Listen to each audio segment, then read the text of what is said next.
Hey guys, it's Mrs. Montague, and this video is going to give you a quick overview on how to use EdPuzzle.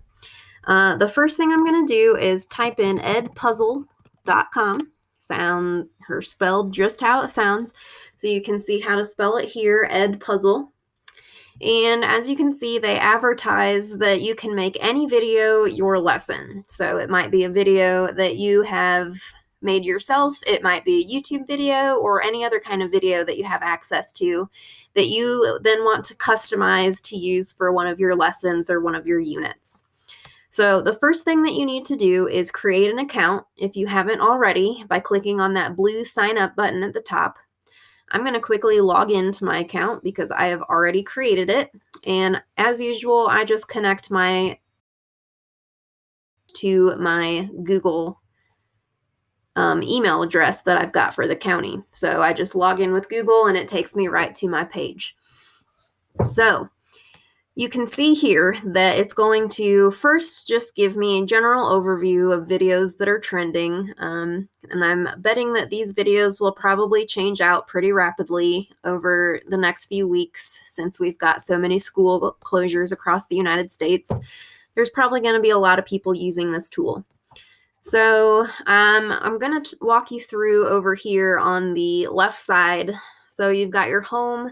You can also click on curriculum right here, and then it will show you a bunch of curated content specific to what you're looking for. So for instance, if I clicked on high school content here, then it would open all of these different options for me to select from there. So let's say if I click on social studies, let's do geography. Then it gives me all these options. I'll go with regions and countries. And then let's select Central Asia. Why not? So then it gives me all of these different EdPuzzle videos that have already been created based on Central Asian geography. So I can look at those and see if there's anything in there I might want to use. And so that's just an easy way for you to sort by specific topics and curriculum areas to find something that might help you with what you're. If I click on Murphy High School right here, I have joined Murphy High School's EdPuzzle group. So I will show up as an EdPuzzle teacher for Murphy High School. You can see Miss Eller is already in here with some videos. If I click on this 13 teachers in Murphy High School, I can see Miss James, Miss Gibson, Miss Nicholson, Coach Watson, Miss Taylor. Quite a few other people are already in here making EdPuzzle videos for MHS. So you can join that group and see what other teachers are doing. And this is also an easy way for you to collaborate with another teacher. So maybe Miss Eller wants to collaborate with another science teacher and they put together an EdPuzzle together. So that would be an easy way to collaborate with some video content that you guys can customize for your lessons.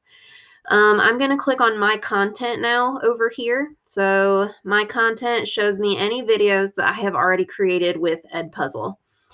This one for Screencastify is just a video that I randomly uploaded to see if the upload tool worked. Because if I click on the Add Content over here on the right-hand side, you can see I can create a video, so that will give me some pre-made videos to choose from. I can upload a video, so any kind of video file that you've got, if it's something that you've made with Screencastify or Screencast-O-Matic, you can upload those videos and further customize them here. You can upload a student project, and you can create folders to keep yourself organized. If I go ahead and click on Create Video here, you can see that some of the EdPuzzle videos have popped up for me to look at, and I've also got some YouTube videos that have popped up for me to look at. Well, what do I do if none of these are anything I want to use? Well, if I go down here to the YouTube section and click See More, then it's going to give me a whole long list of other YouTube videos and keep loading more and more as I scroll down. Through all of these options. So instead, I would just type in a search to find a video more relevant to what I might be doing. So let's, for example, just say I'm going to be doing a video on the Middle Ages. So I've typed in Middle Ages, and now I have more customized videos that have shown up for me to choose from. So I'm going to go ahead and click this 12-minute, 8-second Dark Ages video. So it gives you the option here to view the video so you can decide whether or not it's one that you actually want to use. Up here, because I'm in the way. All right, you can see down here that I can either assign this video as is without adding any customization. I can copy the video, or I can edit the video. I'm going to click on edit because that's how you customize it. So when I click on edit, it gives me all these options. Now let me move my face over here again. Okay, so the first option I get is that I can cut the video. So this video is kind of long at 12 minutes and 8 seconds. I might want to cut some off or just do one little section of the video. So I can use these dragging tools here. Let's pause that so he's not talking at the same time as me. So I can cut the video in from the beginning, or I can cut it in from the back. So you see, now that I've done some cutting here, I now have a 7-minute and 35-second video. So that might be a little bit more manageable for what I'm trying to do with my students. So it depends on what you want to use, or you can use the whole thing if you really want to. But that just gives you the option to select different sections in case you're just wanting to do small sections at a time. You can also add a voiceover here. So I might want to put my own voiceover instead of using the existing audio on the video. So I can maybe customize the teaching a little bit more to be specific to my class rather than the general information that's going to be shared in the video. So that allows you just a little bit more customization, a little bit more specific to your class. You can also add questions, which is what I think is the really, really cool feature in here. So if I click play on my video, and we're having a little bit of load issue, so let's just give it a moment. Okay, so let's say that about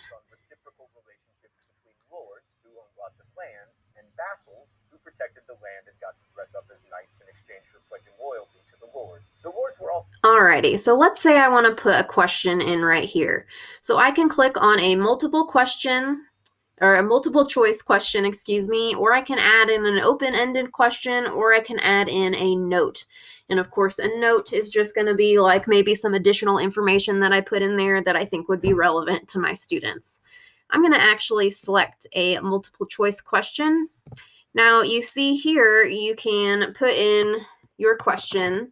So I'm going to say my question is, what is a vassal? Because that's what he just covered during that part of the video. And then you can type in your answer choices here. So I'm going to say a vassal is somebody who works the land under a lord. Or we'll say a vassal is a blood vessel, which is clearly not right. All right, so you can put in additional answer choices here if you need to, if you want to do like 4 different answer choices to make it a little bit more challenging than just 2. You can just click there really easily to add your answer choices. I'm going to actually close out of those answer choices because I'm only going to put 2 in for the purposes of this quick example. When I click save, now that's going to insert my question. You can see there's a little dot that appears there on the timeline of the video that's got my multiple choice question put in at 38 seconds in.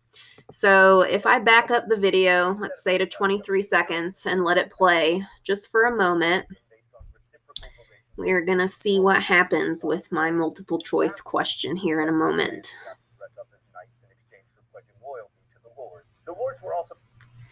All right, so now it has paused the video on my question.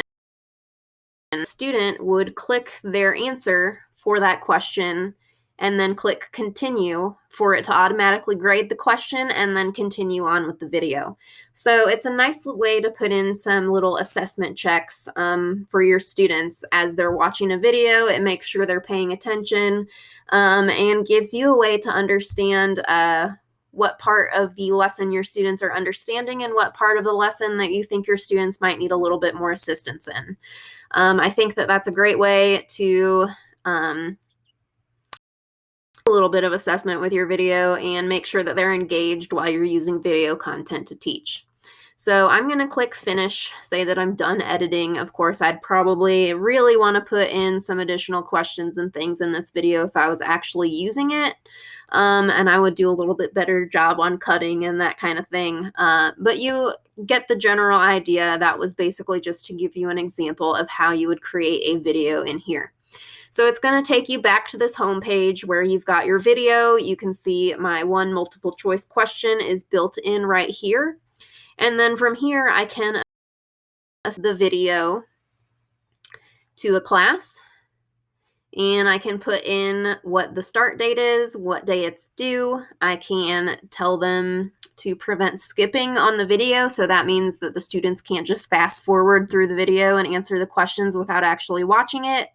And you also have the option to turn on closed captioning from here. So if you have any students with visual impairments, any students who maybe have a hard time understanding with just the audio, you can turn on that closed caption option to give them that additional text to maybe help it sink in a little bit better for some of those students.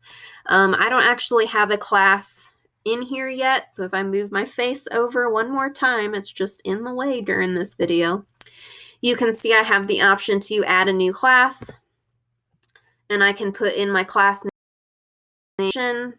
A classic class here is a class that you are only going to give to certain students. If you make it an open class, that means that anyone on EdPuzzle can find and use this video, and there's no account required, no sign-in required. So anyone could find this video and use it. Classic is probably going to be the better option to use with your classes, just to keep it a little bit closed and specific to your classes. So I'm going to cancel out of this. Oh, no, I'm not, because first you can also import a class. So if I come over to import a class, you can see that it wants to connect with Google Classroom. So I can add any of my Google Classrooms to this EdPuzzle, and they will be able to see that assignment both in Google Classroom and if they click on EdPuzzle. All right, so now I'm going to exit out of that and show you the last little bit that I want to show you. So if you click up here on this top bar, you can click Content, which is going to take you back to this home page where you see these trending videos. If you click on Gradebook, and of course I don't have anything in here yet, but you can actually put in grades for your classes on their EdPuzzle videos. So like that multiple choice question that I put in that example video will automatically grade for me because I've got my correct answer selected. So it will give them the points if they select the correct answers. If they select the wrong answers, it will take the points away. However, it's going to grade it automatically in that way. If you do probably will have to go in and grade that yourself because, of course, technology doesn't really have the capability to successfully grade short answer questions. But it's very, very easy to do. It will give you kind of an overview of what students have submitted so far, and you can go through each individual and grade it accordingly. And then the last thing to know over here is your classes.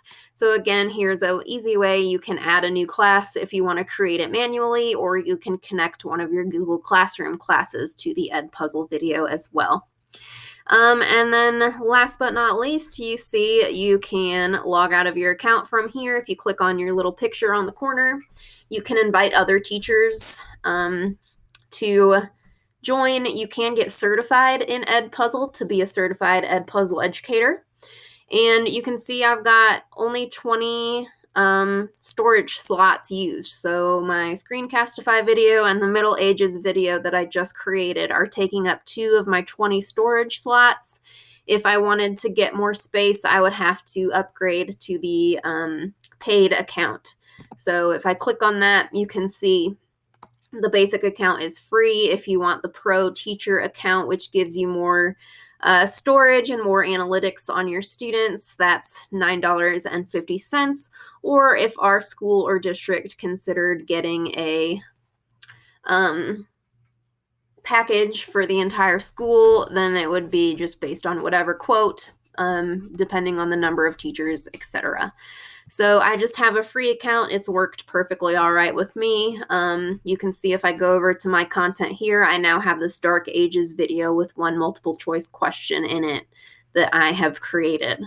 To get rid of content, it's very easy. Just select on it the little checkbox. You can then assign it from there. You can continue editing. You can move to a folder. You can duplicate it, or you can delete it. So all kinds of things that you can do to customize those videos in EdPuzzle. I think it's a really great tool.